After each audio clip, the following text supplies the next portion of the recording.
வணக்கம். நீங்கள் இணைந்திருப்பது நியூஸ் ஃபர்ஸ்டின் காலை நேர பிரதான செய்திகளோடு. விரிவான செய்திகளுக்கு செல்லும் முன்னர் முதலில் இன்றைய தலைப்புச் செய்திகள்.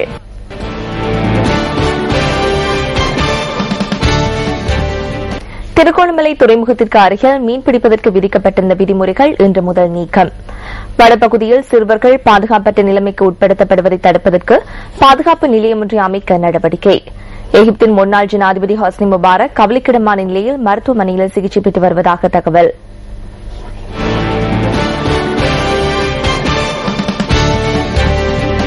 தொடர்பான உள்நாட்டுச் செய்திகள். பல்கலைக்கழக கல்விசாரா ஊழியர்களின் சம்பள பிரச்சினை தொடர்பில் நாளைய தினம் கலந்துரையாடல் ஒன்று இடம்பெறவுள்ளது. இந்த கலந்துரையாடலில் பல்கலைக்கழக கல்விசாரா ஊழியர்களின் தொழிற்சங்கம், நிதியமைச்சு மற்றும் பல்கலைக்கழக ஆணைக்குழு உள்ளிட்ட பல்வேறு தரப்பினரும் கலந்து கொள்ள உள்ளதாக தொழில் மற்றும் தொழிலுறவுகள் அமைச்சர் காமினி லோககே தெரிவித்தார். இதன்போது பல்கலைக்கழக கல்விசாரா ஊழியர்கள் எதிர்நோக்கும் பிரச்சினைகளை தீர்ப்பதற்கு எதிர்பார்த்துள்ளதாக அமைச்சர் கூறினார். கல்விசாரா ஊழியர்களின் பிரச்சினைகளை தீர்க்க முடியாவிடின் தொழிலாளர் பிரச்சினைகள் தொடர்பான சட்டத்துக்கு அமைய நபர் ஒருவரை நியமித்து குறித்த பிரச்சினைகளை தீர்ப்பதற்கு எதிர்பார்த்துள்ளதாக அமைச்சர் குறிப்பிட்டார்.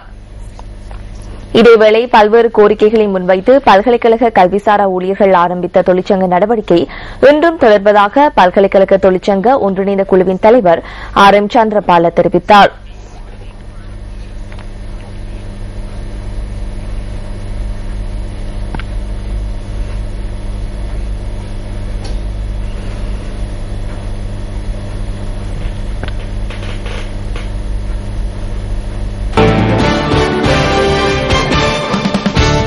வடபகுதியில் சிறுவர்கள் பாதுகாப்பற்ற நிலைமைக்கு உட்படுத்தப்படுவதை தடுப்பதற்கு பாதுகாப்பு நிலையம் ஒன்றை அமைப்பதற்கு சிறுவர் பாதுகாப்பு அதிகார சபை நடவடிக்கை எடுத்துள்ளது.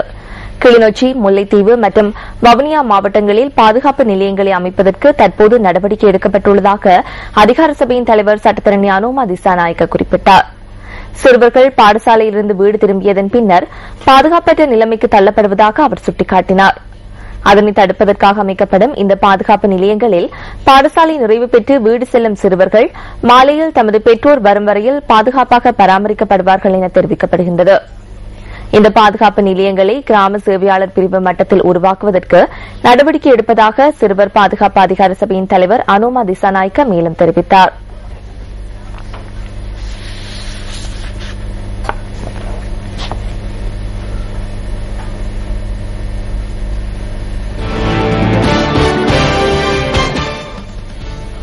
வடபகுதியில் முன்னெடுக்கப்படும் துரித அபிவிருத்தி நடவடிக்கைகளை கண்காணிப்பதற்கு அண்மையில் ஊடகவியலாளர்களுக்கு சந்தர்ப்பம் வழங்கப்பட்டது. இந்த விஜயம் தொடர்பில் மன்னார் மாவட்ட செயலகத்தில் பிரதேச ஊடகவியலாளர்கள் தெளிவூட்டப்பட்டனர்.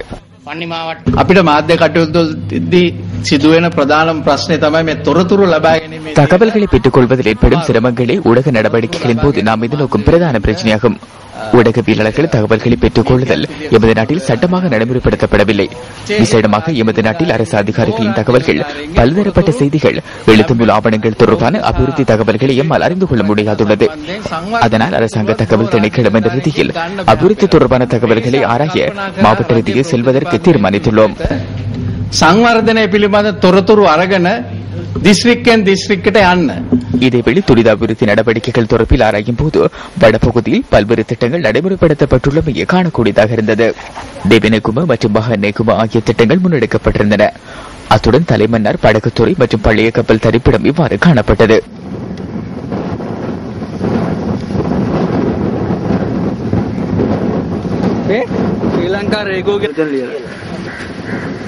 மதவாச்சியிலிருந்து தலைமன்னார் வரையான ரயில் மார்க்கத்தை புனரமைக்கும் நடவடிக்கைகள் முன்னெடுக்கப்பட்டுள்ளன.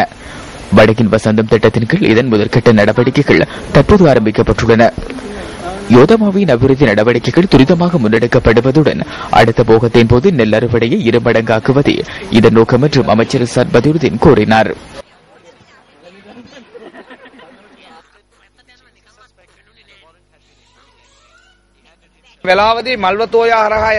மல்வத்தோயா ஊடாக செல்லும் நீரை யோதமாவிக்கும் அகதிமாவிக்கும் கொண்டு செல்லும் திட்டத்திற்கு அரசாங்கம் தயாராக உள்ளது.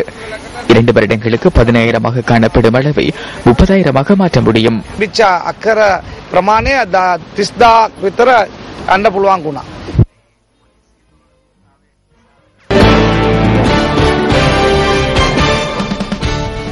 திருகோணமலை துறைமுகத்திற்கு அருகில் மீன்பிடிப்பதற்கு விதிக்கப்பட்டிருந்த விதிமுறைகள் இன்று முதல் நீக்கப்பட்டுள்ளன. கடந்த காலங்களில் மீன்பிடி நடவடிக்கைகளுக்கு செல்லும்போது மீனவர்கள் கடற்படையினரால் சோதனைக்குட்படுத்தப்பட்டதாக கிழக்கு மாகாண ஆளுநர் ரியர் அட்மிரல் மொஹான் விஜய் விக்ரம குறிப்பிட்டார். மீனவர்களுக்கு அதற்காக அனுமதி பத்திரம் ஒன்று வழங்கப்பட்டிருந்ததாக அவர் சுட்டிக்காட்டினார். பாதுகாப்பு செயலாளருடன் கலந்துரையாடி மீனவர்களுக்கு விதிக்கப்பட்டிருந்த விதிமுறைகளை நீக்குவதற்கு நடவடிக்கை எடுத்ததாக கிழக்கு மாகாண ஆளுநர் தெரிவித்தார். இதற்கமைய இன்று முதல் திருகோணமலையில் மீனவர்கள் எவ்வித விதிமுறைகளுமின்றி மீன்பிடி நடவடிக்கைகளில் ஈடுபட முடியும் என அவர் மேலும் சுட்டிக்காட்டினார்.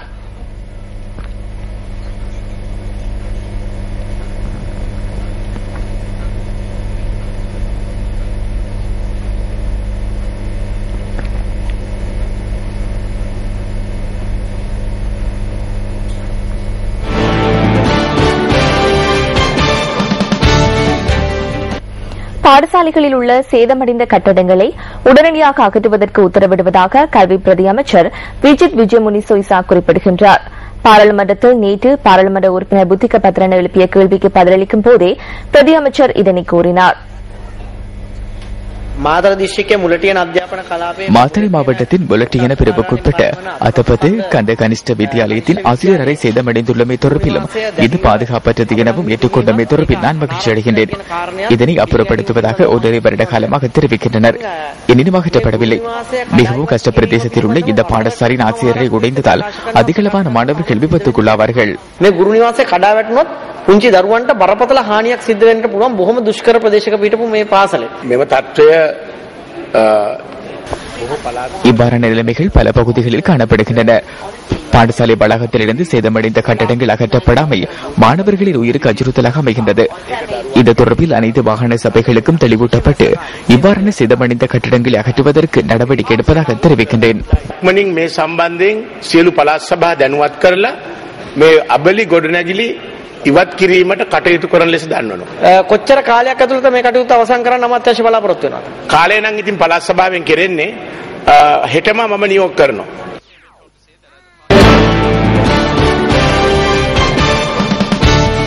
லெபனானில் அமைதி காக்கும் பணிகளுக்காக 150 ராணுவ வீரர்கள் எதிர்வரும் 25ஆம் தேதி அனுப்பி வைக்கப்பட உள்ளதாக ராணுவம் குறிப்பிடுகின்றது. இந்த குழுவில் 10 உத்தியோகத்தர்கள் அடங்குவதாக ராணுவ பேச்சாளர் பிரிகேடியர் ருவான் வாணிகசூரிய தெரிவித்தார். இதேவேளை ஹெய்டியின் அமைதி காக்கும் பணிகளுக்கு 7 உத்தியோகத்தர்களும் 111 ராணுவத்தினரும் அடுத்த மாதம் 7ஆம் தேதி அனுப்பி வைக்கப்பட உள்ளதாகவும் அவர் கூறினார்.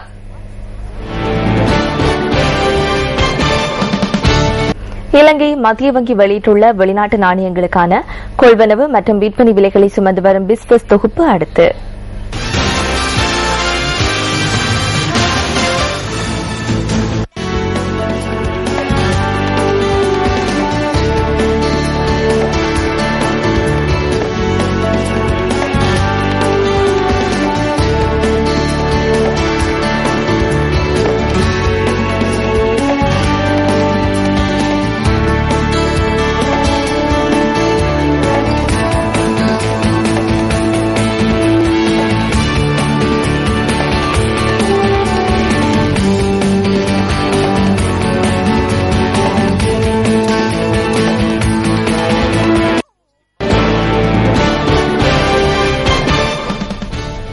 இலங்கையின் அழகிய இயற்கை எழில் கொஞ்சம் பகுதிகளுக்கு உங்களை அழைத்துச் செல்லும் டிஸ்கவர் ஸ்ரீலங்கா தொகுப்பு அடுத்து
அந்த அழகிய காட்சிகளோடு எமது காலை நேர பிரதான செய்திகள் நிறைவு பெறுகின்றன.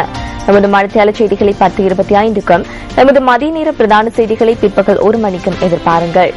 வணக்கம்.